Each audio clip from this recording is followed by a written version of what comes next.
Bhagavad Gita 13th chapter క్షేత్రజ్ఞ విభాగ యోగంలో 30 శ్లోక.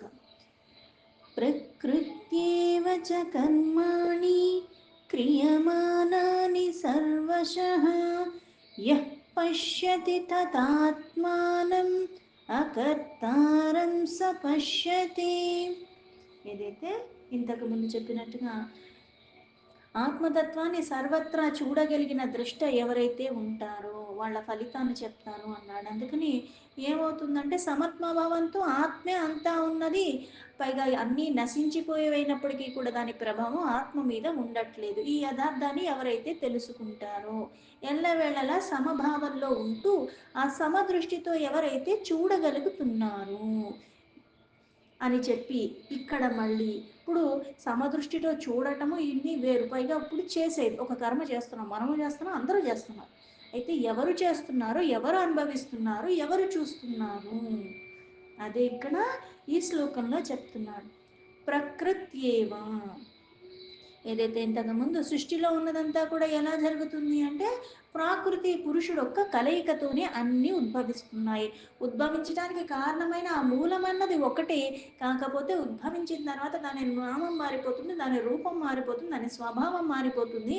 అలాగే దాని ఆయు అన్నీ, పైగా ఏ ప్రదేశంలో ఎలా చేస్తుంది అన్నది ఎలా అయితే ఆ ఆకారం బట్టి ఆ పరిధి బట్టి ఆ పరిమితిలో ఏవైతే చెయ్యగలవో అలా చేస్తూ ఉన్నాయి. అయితే అన్నీ కూడా ఎక్కడి నుంచి వచ్చాయి, ఆ ప్రాకృతి నుంచి వచ్చాయి. అయితే ఇంతకు ముందు శ్లోకంలో చెప్పినట్టుగా ఈ ప్రాకృతి నుంచి ఏమొస్తున్నాయి, గుణమయంగా ఉంటున్నాము. ప్రకృతిలో ఉన్న ప్రతిదీ కూడా గుణమయంగానే ఉంటుంది. అయితే ఈ ప్రకృతి నుంచి అన్ని సృష్టింపబడినప్పటికీ కూడా ఈ ప్రకృతి అన్నిటికీ మూలమైనప్పటికీ కూడా, అలాగే ఈ ప్రకృతి కారణంగానే ఏం జరుగుతున్నాయి, చకర్మాణి అంటే కర్మలు జరుగుతున్నాయి. ఈ ప్రకృతి స్వభావ కారణంగానే ఈ కర్మలు కొన్ని చెయ్యటానికి ప్రేరణ కలుగుతూ ఉన్నది.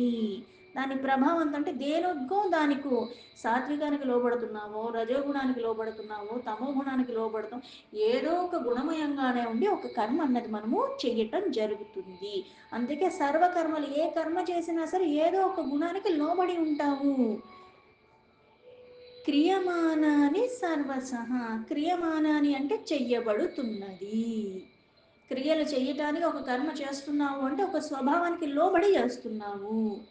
ఆ లోబడకుండా చెయ్యలేవు. ఎందుకు, ప్రకృతి నుంచి ఉద్భవించిన ప్రతి ఒక్కళ్ళు కూడా గుణమయంగానే ఉన్నారు. గుణాతీతుడైన ఆ పరమాత్మని నువ్వు అంతలాగా ఆయన్ని ఆరాధించటమే కాకుండా ఆయన్ని ఆశ్రయించి నువ్వు కూడా అలా ఉండగలిగేలాగా నిత్యము నిరంతరం ఉంటే ఏమవుతుంది అంటే ఆ గుణాతీతుడిని ఆరాధించటం, ఆ గుణాతీతుడి మీదే ఆధారపడి ఉన్న కారణంగా ప్రక్షాళన జరుగుతుంది. ఈ ప్రక్షాళన కారణంగా ఇంతకు ముందు చెప్పినట్టుగా కర్మలు చేస్తావు కానీ కర్మబంధనాల్లో చిక్కుకోవు అన్నారు. అందుకే క్రియమానాన్ని అంటే క్రియలు చేయటానికి గుణానికి లోబడి ఉంటావు, కాకపోతే ఎరుకతో చేసేవాడు ఒకడు ఉంటాడు. ఎరుక లేకుండా మనం ఒక్కొక్కసారి ఎందుకు చేస్తామో తెలియదు, అందరు తింటుంటే తినాలనిపిస్తుంది, అందరు ఎక్కడికో వెళ్ళిపోతున్నారుగా వెళ్ళిపోవాలనిపిస్తుంది అంతే. అందుకే ఎవరి సాంగత్యంలో ఉన్నావు కూడా దాని ప్రభావం నీ మీద ఉంటుంది.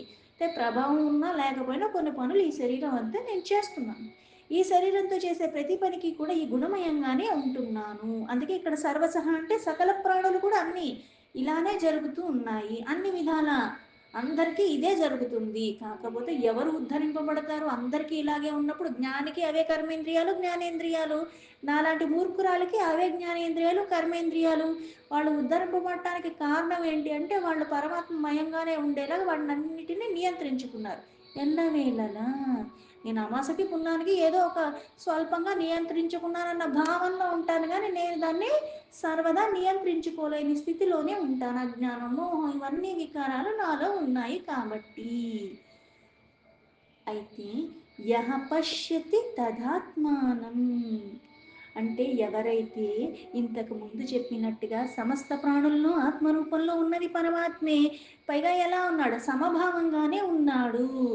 ఈ సమత్వభావంతో సమస్త ప్రాణుల్లో ఆత్మరూపంలో ఉన్న ఆ పరమాత్మను, ఆ కనిపించే నామాన్ని రూపాన్ని పక్కన పెట్టి అందులో ఉన్నది పరమాత్మ అన్న ఎవరైతే దర్శించగలుగుతున్నారో, అలా ఆత్మనే చూడగలిగిన వాళ్ళు ఎవరైతే ఉంటారో, అందుకే తదాత్మానం ఆత్మే ఉన్నది, ఆత్మ కారణంగానే ఈ జీవి ఉన్నాడు. ఈ దృష్టి ద్రష్ట ఎవరైతే చూస్తున్నారో ఆ దృష్టితో ఆ దృక్పథంతో ఎవరైతే చూడగలుగుతున్నారో వాళ్ళకి ఏం ఫలితం వస్తుంది? అకర్తారం స పశ్యతి. అకర్తారం అంటే కర్త అకర్త అంటాం. కర్త ఏంటి? కర్మలు చేస్తున్నాం. కర్మలు చేసి కూడా కర్మ బంధనాల్లో చిక్కుకోకుండా ఏది చెయ్యని వాడిలాగా ఉంటావు. చూసినా దాని ప్రభావం నీ మీద లేకుండా, చేసినా దాని ప్రభావం నీ మీద లేకుండా అటువంటి స్థితికి నువ్వు వెళ్ళిపోతావు. అలాగే ఇక్కడ పరమసత్యాన్ని దేన్ని గ్రహిస్తున్నాడు? చేసేది చూసేది అన్నిటికీ మూలమైనది ఎవరైతే ఈ శరీరం ఉన్నదో ఆ శరీరంలో ఆత్మరూపంలో పరమాత్మ ఉన్నాడుగా, నేను చేసే ప్రతిదానికి దానికి సంబంధం లేదు. ఇంతకు ముందు చెప్పినట్టుగా సాక్షిభూతుడుగా మాత్రమే ఉంటున్నాడు. అందుకే ఆత్మ అకర్త, కర్త ఈ శరీరము అయినప్పటికీ నేను కూడా అకర్తగా ఎప్పుడైపోతాను? ఈ బంధనాల నుంచి విముక్తి ఎప్పుడు కలుగుతుంది? జీవన్ముక్తి స్థితి. అంటే ఎల్లవేళలా పరమాత్మకే సమర్పణ భావంతో పరమాత్మనే ధ్యానిస్తూ అందులోనే నేను నాకు లభించే ప్రతిదీ కూడా పరమాత్మ ప్రసాదంగా భావించి నేను ఎప్పుడైతే ఉండగలను, నేను కూడా అలానే సమభావ స్థితితో సర్వత్రా అన్ని వేళలా అన్ని ప్రదేశాల్లో ఎక్కడికి వెళ్ళినా ఇలా నేను ఉండగలిగితే నేను కూడా అకర్తగానే, అంటే అన్నీ చేసినా ఏది చెయ్యనట్టుగా ఆ బంధనాల్లో నేను చిక్కుకోను.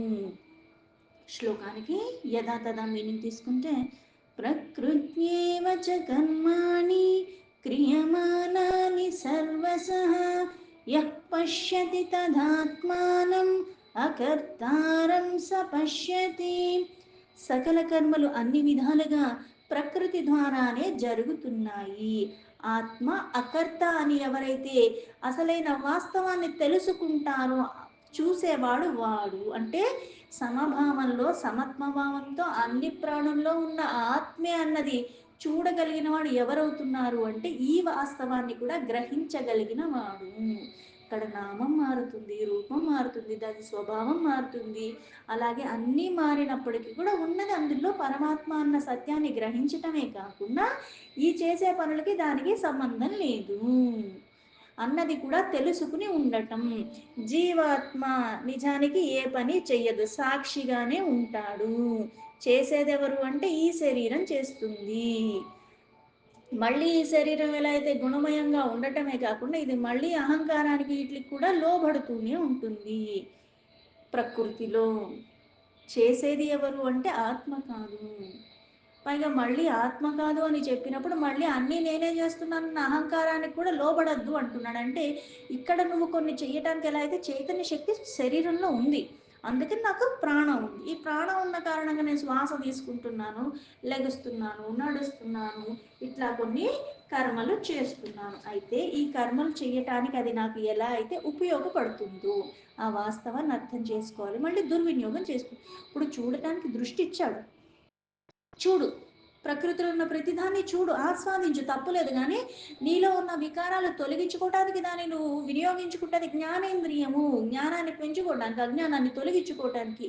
చూసిన ప్రతిదానికి నువ్వు మోహానికి లోబడిపోయి చంచలత్వాన్ని ఇంకా పెంచుకుంటూ పోతుంటే మళ్ళీ ఏమవుతుంది? ఈ భవబంధనాలన్నది నేను పెంచుకుంటున్నాను. అలాగే విను, వినటానికే ఇచ్చాడు చెవులు. వినదగిన దాన్ని వింటూ వింటూ ఉండు, వినకూడని దాన్ని కూడా దాని ప్రభావం నీ మీద పడకుండా ఉండాలంటే దాన్ని వినినా నువ్వు దాని మీద మక్కువ కలగకుండా ఉండేలాగా నియంత్రణ చెయ్యగలిగే స్థితిలో నువ్వు ఉండు. అలాగే రుచి, ఇవన్నీ కూడా ఎందుకు చెప్పారు? జ్ఞానేంద్రియాలు అంటే జ్ఞానాన్ని పెంచుకోవటానికి దాన్ని వినియోగించుకోవాలి. ఆ రుచి ఎలా అయితే వినగా వినగా వినగా, ఎలా అయితే తినగా తినగా తినగా వ్యాప కూడా రుచిగానే ఉంటుంది. వ్యాపకాయి అంటే ఏది ఆస్వాదించాలో దాన్ని ఆస్వాదించడానికి జ్ఞానేంద్రియాల్ని వినియోగించు. చూడగలిగేది ఇచ్చాడు పరమాత్మ. కర్మలు ప్రాకృతి గుణమయంగానే జరుగుతున్నాయి, కానీ అహంకారానికి లోబడి అజ్ఞానాన్ని పెంచుకుంటున్నావు. అహంకారానికి లోబడకుండా ఉంటే చేసేది కూడా నేను కాదు, చేసేది ఆత్మ కూడా కాదు. కాకపోతే అవకాశాన్ని సందర్భాన్ని ఇస్తున్న దాన్ని సద్వినియోగం చేసుకునే ప్రయత్నం నేను చేస్తాను. అది మళ్ళీ గడుచు కొడుతుందో ఏమవుతుందో ఎంతవరకు వెళుతుందో అన్నది కూడా నాకు తెలీదు, అది వాస్తవం. కానీ పరమాత్మ మీద విశ్వాసంతో సమర్పణ భావంతో నేను చెయ్యాలి. ఆ గుణ విభాగత్వము అంటారు. ఈ కర్మలు కూడా అందుకే విభాగం తెలిసినవాడు ఎప్పుడు ప్రయత్నపూర్వకంగా కోపం రాకుండా ఎవ్వరూ ఉండరు. సాధు సత్పురుషులకైనా సరే వాళ్ళ కోపాన్ని ప్రకటిస్తారు. కానీ అది ప్రకటించేది ఎందుకు అంటే నువ్వు ఉద్ధరింపబడవు. నీకు ఆ భాషలో చెప్తే గాని నీకు అర్థం కావట్లేదు. కుక్కకి కుక్క భాషలోనే చెప్పాలి. అది నీ వెళ్ళండి, వెళ్ళండి అంటే వెంటున్నా కర్రచుకుని హై అంటే అది పక్కకెళ్తది. ఎందుకు? అంటే కొన్ని కొన్ని వాటికి ఆ స్థితికి వాళ్ళు దిగజారి చెప్పాలి అన్నట్టుగా అవుతుంది కాబట్టి వాళ్ళు అలా చేస్తారు. అంతేగాని సాధారణంగా మనకి కోపం వచ్చినట్టుగా వాళ్ళకి కూడా కోపం వచ్చింది అనుకోవడానికి వీల్లేదు. ఎందుకంటే ఈ కోప ప్రభావం నా మీద కొన్ని గడియలు ఉండొచ్చు, కొన్ని రోజులు ఉండొచ్చు. వాళ్ళకి ఏమి ఉండదు, పైకి నటిస్తాను అంతే. ఎలా అయితే పరమాత్మ ఆత్మరూపంలో ఉన్నప్పటికీ కూడా ఆకారానికి నామానికి పరిమితి కాదు, అయినప్పటికీ కొన్ని అవతారాల్లో వస్తున్నాడు, కొన్ని కార్యాలు చేసినట్టుగా లీల ఎలా అయితే చేస్తున్నాడు అలానే జ్ఞానమయంగా ఉన్నవాళ్ళు చేసిన దానికి అజ్ఞానంతో ఉన్నవాళ్ళు చేసిన దానికి కాస్త వ్యత్యాసం ఉన్నది. అందుకే అన్నిటికీ అతీతంగా ఉన్న ఆ పరమాత్మ తత్వాన్ని యథార్థంగా ఎవరికి అర్థమవుతున్నాయి అంటే సమంగానే ఉన్నాడు, సమపాళల్లోనూ ఉన్నాడు, సర్వత్రా ఉంటున్నవాడైనప్పటికీ కూడా చేసేది పరమాత్మ కాదంటే తత్వజ్ఞానాన్ని పూర్ణంగా తెలుసుకో. అందుకే చూడటానికి, వినటానికి, సృజించటానికి, భుజించటానికి, నడవటానికి, నిద్రపోవటానికి, శ్వాస జరగటానికి, తిన్నది అరగటానికి, అన్నిటికీ కూడా మాట్లాడటానికి, అన్నిటికీ నాలో ఉన్న ఆ చైతన్య శక్తే కారణం. అదన్నది వెళ్ళిపోతే నిజంగా చెయ్య కాలు కానీ ఏదన్నా కదులుతుందా, లోపల ఏమన్నా ప్రక్రియ జరుగుతుందా అంటే లేదు. అది ఉన్నంత వరకే జరుగుతున్నది వాస్తవం. అది ఉన్నంత వరకే జరుగుతుంది కానీ అది ఎప్పుడు దాకా ఉంటుందో నీకు తెలియదు. కానీ నేను చేసేదానికి దానికి సంబంధం లేదు. అది ఉన్నప్పుడు నేను ఇవి చెయ్యగలుగుతున్నాను అన్నది వాస్తవం. కానీ ఇవి చేస్తున్నా సరే దాని ప్రభావం నా మీద పడకుండా ఉండాలంటే అకర్తగా పరమాత్మ ఎలా అయితే సాక్షిగా ఉన్నాడో నేను మాలిన్యాల రహితంగా, వికారాల రహితంగా ఎల్లవేళలా ఉంటూ ఆ పరమాత్మని త్రికరణ శుద్ధిగా మనస వాచ కర్మణ సమర్పణ భావనతో ఉండాలి. అప్పుడు భావన ఉంటే సరిపోదు, ఆచరణ కూడా అలానే ఉండాలి. ఈ ప్రకృతిలోనే సంచరిస్తూ ఉంటాం, మన మనస్సు ఇంద్రియాలన్నీ కర్మలు చేస్తూనే ఉంటాయి.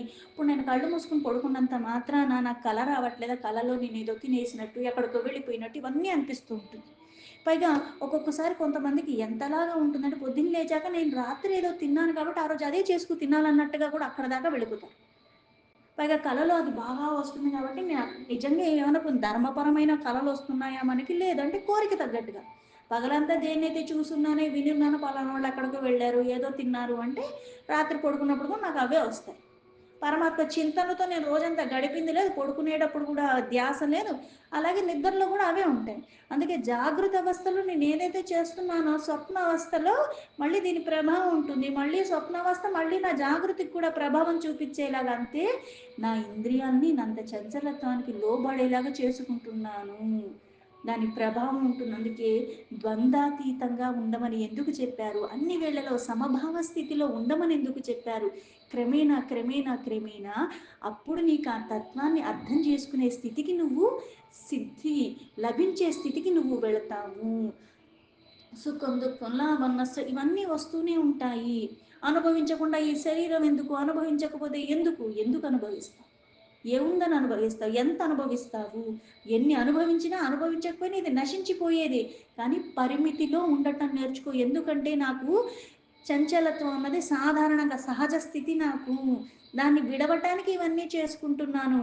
బలవంతం చేసి చేయకూడదు, ఇష్టంగా నువ్వు ఎప్పుడైతే దాన్ని నువ్వు ఆధీనంలో పెట్టుకుంటావో, ఏది అనుభవించాలో ఏది అనుభవించకూడదో అన్నది కూడా పక్కన పెట్టేసి నేను చెయ్యవలసింది ధర్మపరంగా సత్యానికి ధర్మానికి కట్టుబడి ఏది వచ్చినా సరే పరమాత్మ ఇచ్చిన మహాప్రసాదంగా భావించాలి. అందుకే లాభం రావచ్చు, నష్టం రావచ్చు, కానీ నేను కష్టపడటాన్ని మానకుండా ఇష్టంగా చేయాలి, విడవకూడదు, ప్రయత్నాన్ని కొనసాగించాలి. అన్నీ సమపాళ్లలో తీసుకుని సకామ నుంచి నిష్కామకి వెళ్ళే స్థితిలో ఉండాలి. కాస్త సుఖం రాగానే ఓ ఉబ్బి తబ్బిబ్బైపోవటం, కాస్త డబ్బు రాగానే ఉబ్బి తబ్బిబ్బైపోవటం, కొంచెం దుఃఖం రాగానే మళ్ళీ ఇంతలాగా బాధపడిపోయి కృషించిపోయి కాకుండా అనంతమైన ఆ పరమాత్మ తత్వాన్ని తెలుసుకునే ప్రయత్నం చేస్తున్నాను. ఏదొచ్చినా సరే సచ్చిత్ ఆనందమయమైన ఆ పరమాత్మ సాన్నిధ్యాన్ని విడవకుండా ఉన్నందుకు నేను ఆనందంగానే ఉండాలి. పుట్టినవాడు పోకుండా ఉండడు. ఈ విఘ్నాల రూపంలో నా జీవితంలో అలల రూపంలో ఇవన్నీ వచ్చిపోతూనే ఉంటాయి. కాకపోతే నేను ధర్మాన్ని విడవకుండా ఉండాలి. కర్మలు చేస్తూ కూడా కర్మ ఫలితాలను నేను అంటకుండా ఉండే స్థితికి వెళితేనే మళ్ళీ మనకి పునర్జన్మ ఉండదు. లేకపోతే ఈ కర్మల కారణంగానే మళ్ళీ ఎలా అయితే ఉత్తమ జన్మ అన్నారు, అధమ జన్మ కూడా అని చెప్పారు. ఈ పరంపర కొనసాగుతూనే ఉంటుంది. అందుకే అన్ని కర్మలు ప్రకృతియే చేస్తుంది. అందుకే మనకి ఎలా అనిపిస్తుంది, కాస్త వేడిగా ఉందంటే తిక్కతిక్కగా ఉంటుంది. ఎండలోంచి వచ్చినప్పుడు ఎవరన్నా ఏదైనా పని చెప్తే బుస్సుమని లేచినట్టుగా లెగుస్తూ ఉంటాయి. ఎక్కడి నుంచి వచ్చాను తెలుసా, ఎంత పని చేసి వచ్చాను చూసావా అంటే. అలాగే బాగా చల్లగా ఉన్నప్పుడైనా సరే బయటికి వెళ్ళి ఏదైనా పని చేయాలంటే ఇంకా సేపు పడుకుంటే బాగుంటుంది, అప్పుడు పని చేయబుద్ధి కాదు. అంటే వాతావరణ ప్రభావం ఇవన్నీ మనకి చూపిస్తుంది. అంటే ఒక్కొక్క గుణానికి లోబడిపోతున్నాం. రాత్రిపూట ఎప్పుడు తమో గుణానికి ఎక్కువగా ఉంటాము. పైగా మనం నిజంగా ఉదయమే లెగటం మొదలు పెడితే సాత్విక గుణం పెరుగుతుంది అంట. కొన్ని కొన్ని శరీరంలో సహజంగా వచ్చేవి, దానికి నేను విరుద్ధంగా నా ఇష్టం వచ్చినప్పుడు రాత్రి లెగటాలు, పొద్దున్న ఎప్పుడు పడితే అప్పుడు లెగటాలు, ఇవన్నీ చేసినప్పుడు ఎలా పడితే అలా నోటికి కానీ దేనికి కానీ నియంత్రణ లేకుండా విచ్చలవిడిగా ఏది పడితే అది తినేటాలు, ఇవన్నీ చేసినప్పుడు ఏమవుతుందంటే ఇంకా ఇటువంటివన్నీ నేను పెంచుకుంటూ ఉంటాను. యథార్థ తత్వమైన ఆత్మస్వరూపమైన పరమాత్మ తత్వాన్ని తెలుసుకునే ప్రయత్నంలో ఎలా తెలుసుకుంటాడంటే ఆయన సాక్షిగానే ఉన్నాడు. ఈ కర్మబంధనాలన్నవి నాకు కూడా తొలగిపోవాలి అంటే ఆయన్ని నేను ఎలా పట్టుకోవాలంటే, ఈ దేహాన్ని ఇచ్చాడు, ఈ దేహం లోపల కూడా ఉన్నాడు. ఈ అంతా చెయ్యటానికి కూడా నేను కొన్ని వికారాలకి ఆ గుణాలకి లోబడి కారణంగా నేను కొన్ని చేస్తున్నాను, కొన్ని రకాలుగా నేను మాట్లాడుతున్నాను. అవి నాకు ఎప్పుడైతే నియంత్రణ కూడా మళ్ళీ ఆయన అనుగ్రహం కొద్దీ లభించాలి భావనతో. అందుకే సంకల్పం చేసి కొన్ని క్రియలు చేయమని ఎందుకు చెప్పారు, భావన మారిపోతూ ఉంటే ఏమవుతుంది, నేను కర్మలు చేసే విధానం మారిపోతూ ఉంటుంది. కర్మ బంధనాల నుంచి నాకు విముక్తి కలిగే స్థితి అప్పుడు వస్తుంది. మరో జన్మ లేని ఆ పరమపద స్థితి కూడా నాకు అప్పుడు వస్తుంది. దీనికి ఉదాహరణగా చిన్న కథ చెప్పుకుంటే, ఒక ఊరిలో ఇద్దరు మిత్రులు ఉండేవాళ్ళు. అయితే కాలానుగుణంగా వాళ్ళు విద్యను అభ్యసించడం ఇవన్నీ అయ్యాయి. కొంచెం ఎదిగే కొద్దీ ఒక అతనేమో సాధులాగా అయిపోయాడు. ఆయన అంతా సంచరిస్తూ సంచరిస్తూ సాధన గురువులంటూ అలా వెళ్ళిపోయాడు. ఇంకో అతను ఎదిగే కొద్దీ కూడా ఎంత కష్టపడినా డబ్బులు సరిగ్గా రావట్లేదని దొంగగా మారిపోతాడు. ప్రతి ఒక్కళ్ళ ఇంట్లో అతను దొంగతనం చేయటం మొదలు పెడతాడు. అది అలవాటైపోయి ఇంకా కష్టపడటం మానేసి అదే బాగుందనుకుంటాడు. కాలానుగుణంగా కొన్ని సంవత్సరాలు గడిచిపోయిన తర్వాత ఆ సాధువు తన గ్రామానికి తను వస్తాడు. అక్కడ కూడా అంటే నేను ఎక్కడైతే పుట్టి పెరిగానో అక్కడ వాళ్ళు కూడా ఉద్ధరింపబడాలని అక్కడ పాపం తన ప్రవచనాన్ని చెప్తున్నాడు. అందరూ వస్తారు. అందులో ఈ స్నేహితుడైన ఆ దొంగ కూడా వస్తాడు. ఆయన కూడా వింటాడు. పైగా తన స్నేహితుడని కాస్త ఇష్టంగా వింటాడు. తను చేసే పనిని అవన్నీ మర్చిపోయాడు ఆ క్షణంలో. చెప్పే మంచి మాటలు బాగున్నాయి అనుకుంటున్నాడు. ఆ వెంట మొదలుపెట్టాడు. వాళ్ళందరూ కూడా ఆహా ఓహో ఎంత బాగా చెప్తున్నారు అది ఇది అని చాలా ఆనందాన్ని వ్యక్తం పరిచారు. అయితే ఆయన అన్నాడు, ఇది నా పుట్టిన ప్రదేశం, అందుకే నేను ఈ ప్రదేశాన్ని ఉద్ధరించాలని ఇక్కడ వాళ్ళకి ఏదైనా ఉపయోగపడేలాగా పని చేయాలనుకుంటున్నాను. అందుకని ఇక్కడ ఒక హాస్పిటల్ని ఇలా కట్టించాలనుకుంటున్నాడు వైద్యం కోసం ఇబ్బంది లేకుండా. అందుకని మీరు యథాశక్తి ఏది ఇవ్వగలిగితే అది ఇస్తే దాన్ని బట్టి మనం ఇక్కడ ఒక మంచిది కడదాము అన్నాడు అని ఒక బుట్ట పెట్టాడు. అలాగే తన స్నేహితుడిని చూసి గుర్తుపట్టిన ఈ సన్యాసి ఆ స్నేహితుడు కూడా వచ్చి తన పక్కన కూర్చోమన్నాడు. దీనికి దొంగని తెలియదు కదా, తను కూడా వచ్చాడు కూర్చున్నాడు. ఆ బుట్టను అక్కడ పెట్టి అందరినీ వేయమన్నారు. అందరూ తీసుకొచ్చి వాళ్ళకి యథాశక్తి 10,000 ఇచ్చిన వాళ్ళు కొంతమంది ఉన్నారు, ఇలా కొంతమంది ఇచ్చారు. ఈ స్నేహితుడు కూడా మంచి పని చేస్తున్నాడు కదా అని ఆయన చెప్పిన మాటల ప్రభావంతో దొంగ సొమ్మే అది, కాకపోతే 10,000 తీసి ఆ బుట్టలో వేస్తాడు. వాళ్ళందరూ కొంతమంది 2,00,000 ఇచ్చారు, కొంతమంది 5,00,000 ఇచ్చారు, కొంతమంది ఇలాగా 1,000 ఇచ్చారు. అట్లా అట్లా మొత్తానికి అందులో వచ్చేసరికి డబ్బులు ఒక 15,00,000 దాకా వచ్చింది. ఆ 15,00,000 దాకా వచ్చేసరికి తిననుకున్నాడు, ఇప్పుడు నేను 10,000 ఇవ్వాల్సిన అవసరం లేదు, 15,00,000 ఎలాగో వచ్చేసేయి, ఎందుకంటే 10,00,000 అయితే సరిపోతాయని అన్నాడు కదా, అందుకు నేను 5,000 దానం చేస్తానని 5,000 తీసేసుకుంటాడు మళ్ళీ ఆ దొంగ. అయిపోయింది. తర్వాత ఇంకా ఇంకా జనాలు వేసే కొద్ది 20,00,000 అయిపోయింది. 20,00,000 అయిపోయిన తర్వాత ఇంకా ఈ 5,000 కూడా ఎందుకు, నేను 1000 వేస్తాను, తక్కువ 4,000 కూడా తీసేసుకుందాం అనుకుంటాను. అంతలోకి కరెంట్ పోతుంది. బుట్ట ఎలాగో తన దగ్గరే ఉంది కాబట్టి ఆ 4,000 తీసేద్దాం అనుకున్న తర్వాత 20 అయ్యేటప్పుడు అసలు నేను ఈ దానం కూడా చేయక్కర్లేదు, 20 వచ్చేసింది, తను ఇంకా 10 అనుకున్నాడు కదా, దానికి రెట్టింపు వచ్చేసింది అనుకుని ఆ 1000 కూడా తీసేసుకుంటాడు. అయిపోయింది. అయిపోయిన తర్వాత తన డబ్బులు తన జేబులో పెట్టేసుకున్నాడు. అందరూ వచ్చిన వాళ్ళందరూ కూడా వాళ్ళ వాళ్ళ గృహాలకి వెళ్ళిపోయారు. ఇలా అయిపోయిన తర్వాత అప్పుడు ఆహ్, తన స్నేహితుడిని తను అడిగాడు సాధు. "ఇప్పుడు ఇదంతా విన్నావు కదా! నీకేమనిపిస్తుంది" అని. అయితే "మీ ప్రభావం నా మీద చాలా బావుంది. పైగా నువ్వేమో 10,00,000 అయితే సరిపోతాయి అనుకున్నావు. నువ్వు అనుకున్న దానికన్నా కూడా వాళ్ళందరి మీద కూడా నీ మాటల ప్రభావం బాగా చూపిచ్చింది. మనకి 20,00,000 వచ్చేసాయి నీకు. అందుకు నువ్వు చెయ్యవలసింది నువ్వు చక్కగా చెయ్యగలవు" అన్నాడు. ఇవన్నీ తన స్నేహితుడు చెప్తుంటే విన్న సాధువు, "ఇదంతా నాకు తెలీదు కానీ అసలు నేను చెప్పిన దాన్ని బట్టి నీకేమన్నా ప్రభావం కలిగిందా? నువ్వెంతిచ్చావు?" అని అడుగుతాడు. అయితే స్నేహితుడే కదా! అందుకు నా దొంగ అరమరికలు లేకుండా చెప్పేశాడు. ఏమని? "నేను కూడా డబ్బులు వేద్దామనుకుని వేశాను. కాకపోతే నువ్వు అనుకున్న దానికన్నా బాగానే వచ్చేసరికి నా డబ్బులు నేను తీసేసుకున్నాను" అన్నాడు. ఇందులో అబద్ధం ఏమీ లేదు. వేసిన వాడిని నేను తీసేసుకున్నాను. ఎందుకంటే నీకు కావాల్సిన దానికన్నా ఎక్కువే వచ్చాయి గదా! అనేసరికి ఆ సాధువుకి కొంచెం బాధ కలిగింది. అంటే ఇప్పుడు నేనింతలాగా చెప్పింది వాళ్ళందరికీ ఎంత ప్రభావం చూపిచ్చి వాళ్ళు ఎన్ని డబ్బులిచ్చినా సరే, నా స్నేహితుడి మీద నాది ప్రభావం చూపిచ్చలేకపోయింది. ఇంత మంచి పని కోసం కూడా తను ఏసింది గూడా మళ్ళీ వెనక్కి తీసేసుకున్నాడు అంటే ఇంక నా ప్రవచనానికి అర్థం లేదు అన్నాడు. అయితే ఆ దొంగ మళ్ళీ లేదు లేదు దాని మీద నా ప్రభావం ఉందని ఆయనకి నచ్చజెప్పేలాగా మళ్ళీ చెప్తున్నాడు. ఏమని అంటే, "నేను దొంగని. నేను వేసింది వెనక్కి తీసుకున్నానే తప్పితే, ఆ దొంగ బుద్ధి కొద్దీ అంత డబ్బు చూసేసరికి నాకు మొత్తం తీసేసుకోవాలని కూడా అనిపించింది. తీసుకొని వెళ్ళిపోవాలని కూడా ఒక్క క్షణం అనుకున్నాను. కానీ నువ్వు చెప్పిన ఆ మాటల ప్రభావం నా మీదుంది కాబట్టి నేను దొంగతనం చేయలేదు. నా డబ్బు మట్టుకే నేను తీసుకొని ఊరుకున్నాను. నేనింక ఏది అధర్మమైన పని చెయ్యలేదు" అన్నాడు. అంటే దీని ప్రభావం ఏంటి అంటే, నేను వ్యక్తిగతంగా కొన్ని మంచి పనులు గాని, మంచి అలవాట్లు గాని లేనిదాన్నే అయ్యుండొచ్చు. కానీ ఒక సత్పురుషుల ఒక సాంగత్యము, అట్లాంటి ఎవరైతే గుణాలు ఉన్నారో, వాళ్ళ దగ్గరికి సాన్నిధ్యాన్ని వాళ్ళు చెప్పేది వినే కొద్దీ అవన్నీ ఎలా చూపిస్తాయి అంటే, మెల్లమెల్లగా క్రమేణా నాలో మార్పులు వస్తాయి. అలాగే ఇప్పుడు సమస్త ప్రాణుల్లో సమభావనంగా ఉన్నది సమత్వభావమైన ఆ పరమాత్మే అన్న యథార్థాన్ని నేను అర్థం చేసుకోవటం మళ్ళీ దాన్ని అనుభవంలో తెచ్చుకోవడానికి నాకు సమయం పట్టచ్చు. కానీ ఆ యథార్థాన్ని పట్టుకోవటము, పైగా నేను నడిచినా, ఏది చేసినా సరే లోపల ఆత్మరూపంలో ఉన్న ఆ పరమాత్మ సాక్షిగా ఉన్నాడు. ఇవన్నీ నేను చేసిందంతా చేసి పరమాత్మ చేపిచ్చాడని అనకూడదు. ఎందుకంటే నేను పెద్ద సాధు సత్పురుషురాలిని కాదు. నాలో వికారాలున్నాయి. జ్ఞానం వైపు వెళ్ళిన వాళ్ళకి అవే ఇంద్రియాలున్నాయి. వాళ్ళకి అవే కర్మేంద్రియాలు, జ్ఞానేంద్రియాలు. కానీ వాళ్ళలా ఉన్నారంటే వాళ్ళు వికారాల రహితంగా ఉన్నారు. భవబంధనాల నుంచి జీవన్ముక్తి స్థితికి వాళ్ళు వెళ్ళారు. వాళ్ళంత సాధన చేసుకున్నారు. నేను నిగ్రహించటం తెలుసుకోవాలి. ఆ మనస వాచా కర్మణ భావన మారే కొద్దీ బుద్ధి మీద ప్రభావం చూపిస్తుంది. మనస్సు మీద ప్రభావం చూస్తుంది. ఇంద్రియాల మీద ప్రభావం చూస్తుంది. ఇంద్రియాలు విషయాల పట్ల ఆసక్తితో కాకుండా దాన్ని మించి విరాగిగా ఉండే ప్రయత్నం నాకు సులభమవుతుంది. సమస్త కర్మలు జరగటానికి మూలం పరమాత్మే కానీ దానికి ఆయనకి సంబంధం లేదన్నది వాస్తవము.